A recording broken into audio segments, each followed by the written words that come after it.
Oi galera, tudo bom? Meu nome é Beatriz Nóbrega e este aqui é o meu canal no YouTube. Seja muito bem-vindo! Sometimes I wanna scream all the things I never thought I'd say to you. Tudo bom com vocês? Hoje eu recebi uma notícia muito triste de um colega de faculdade que tirou sua vida por conta da depressão.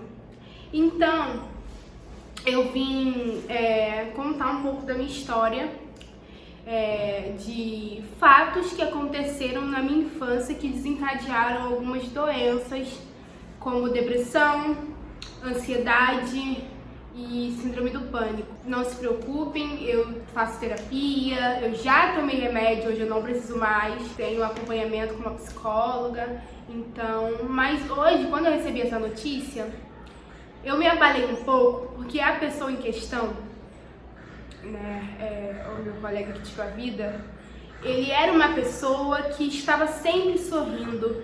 Eu estudei com ele na época da engenharia e ele sempre, sexta-feira, ia pro barzinho, saía cedo da aula.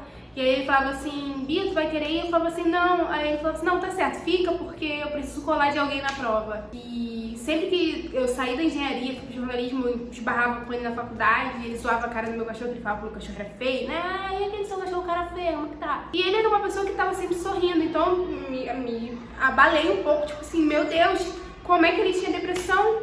Ninguém percebia. E aí eu postei isso nos stories, e aí um amigo meu comentou, realmente depressão é uma doença silenciosa.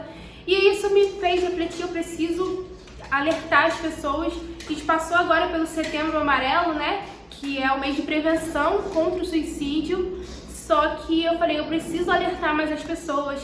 E se você é adulto e tem filho, eu queria muito que você prestasse atenção no que eu vou relatar agora, para que seus filhos não repitam isso, entendeu? Porque a criança, ela é inocente sim. Ela começa a repetir as coisas que os adultos fazem. Vamos lá.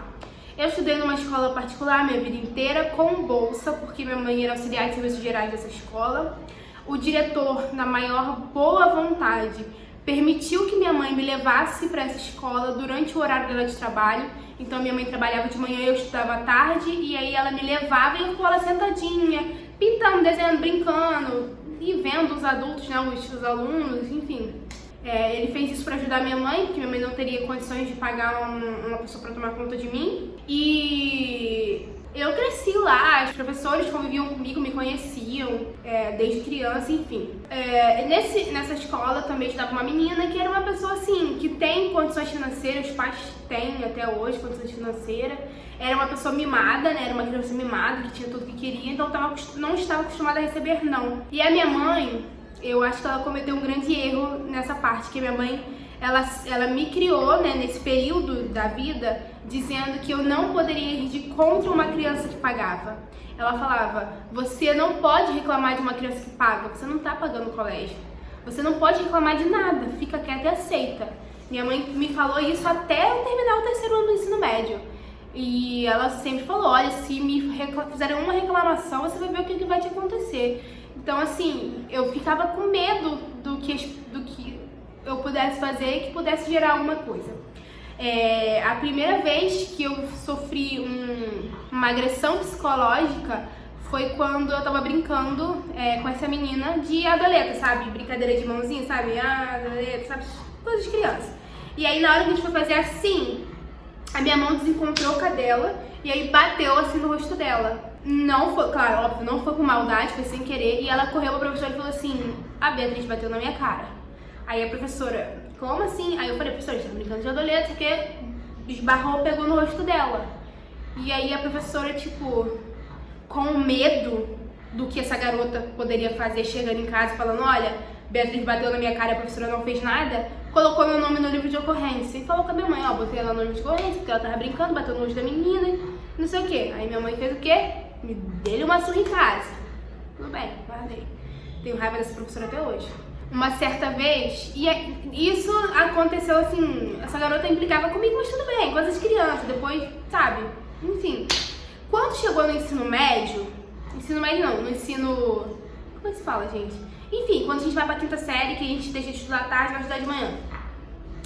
Eu lembro que a gente teve alguns arranca-rabos, né, coisa de implicância e tudo mais, que aí já começou a criar um ranço natural entre nós duas.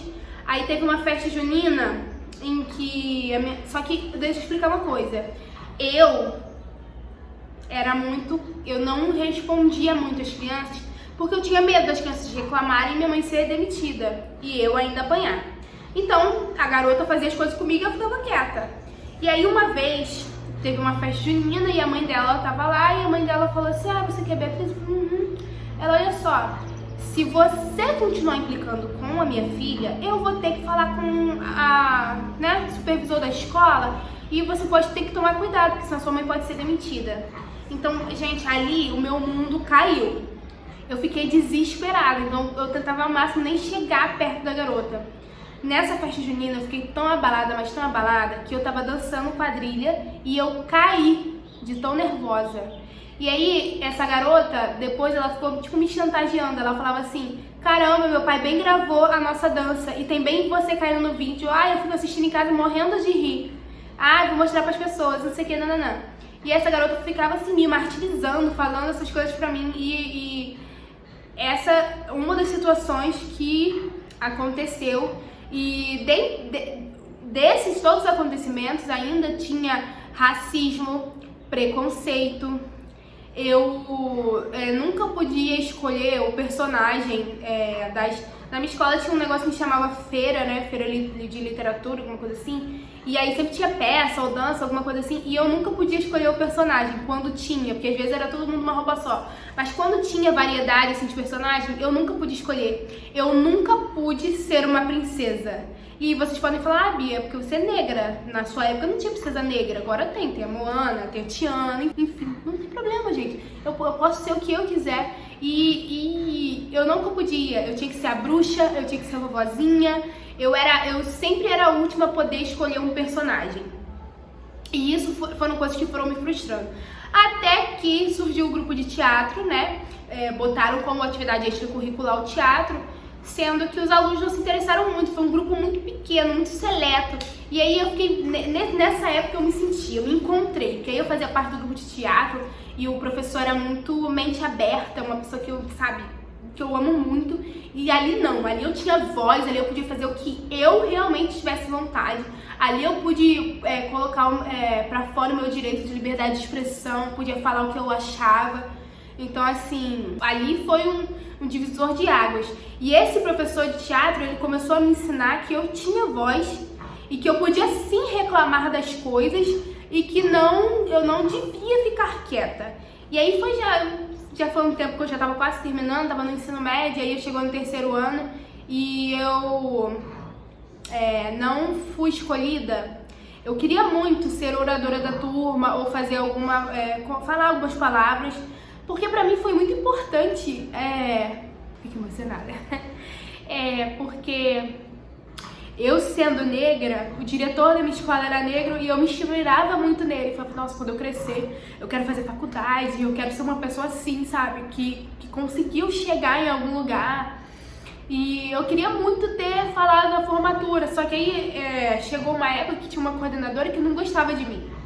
E aí eu não entrei pra comissão da formatura, eu não fui escolhida pra falar nada. E eu não pude, na formatura dizer nada, e isso me frustrou muito. Nessa época de organizar a formatura, eu lembro que a turma entrou em divergência, porque umas meninas queriam vestido curto e umas meninas queriam vestido longo. E aí eu tinha alguns amigos no segundo ano, aí eu falei: olha, segundo ano, nada, só tá uma turma pra escutar, pra decidir qual vai ser o vestido que vai usar, não sei o que. E aí, em algum momento, o segundo ano contou isso pra coordenadora e ela me chamou de débil mental na sala de aula. Então você imagina uma pedagoga, coordenadora de uma escola, chamar um aluno de débil mental. E aí eu falei assim: tudo bem, eu vou pra justiça. E aí a minha mãe não deixou eu ir pra justiça, número 1, com medo de ser demitida. Número 2, nenhum aluno do segundo ano quis testemunhar. Inclusive um aluno que era muito meu amigo, que a gente se chamava de irmão, porque a gente era muito colado. Também não quis, falou que era bobeira. Só que eu te digo, eu carrego essas palavras comigo até hoje. Do pessoal falando: olha, fulana, coordenadora, te chamou de débil mental lá na sala. Beatriz é débil mental, ela não sabe o que fala. Só que se você estiver assistindo, pedagoga, vou te dizer, eu sei muito bem o que eu falo, porque eu penso antes de falar. Então, assim, eu espero de verdade que você tenha mudado. Se não, a vida vai te ensinar. Então, assim, é uma pessoa que não merece nada. Desabafei. Enfim,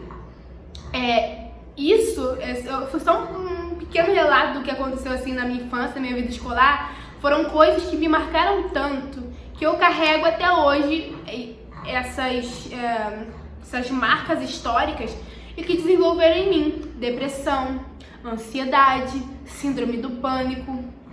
E eu vim falar disso porque eu recebi essa notícia do meu amigo que tirou a própria vida. E eu queria dizer pra vocês que se o seu amigo, o seu colega, seu familiar deu qualquer sinal de depressão, ajude ele, faça com que ele procure tratamento, verifique se ele está fazendo acompanhamento psicológico. A depressão, gente, é uma doença silenciosa e a gente não pode deixar que essa doença continue tirando as pessoas que a gente ama. Já não basta morrer de doenças que os médicos ainda não conseguem, não acharam a cura, como câncer. A gente vai permitir que a depressão continue tirando pessoas que a gente ama, sendo que a gente pode ajudar?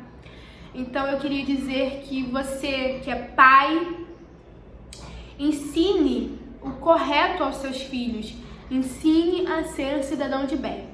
Corrija os seus filhos, para que eles não cheguem na escola com um comportamento absurdo que vai magoar o coleguinha. O papel de educar não é do professor, é dos pais. Os professores alfabetizam, ensinam, mas educar é papel dos pais. Dar educação é papel dos pais. Então, assim, é esse alerta que eu deixo pra vocês. E eu queria dizer que eu tô bem. É isso, gente. Esse vídeo foi muito aleatório, foi só pra eu relatar o que aconteceu e alertar vocês. E eu espero de verdade que vocês estejam bem. Fiquem com Deus, tenham uma ótima semana e até o próximo vídeo. Bye! Sometimes I wanna scream all the things I never thought I'd say to you.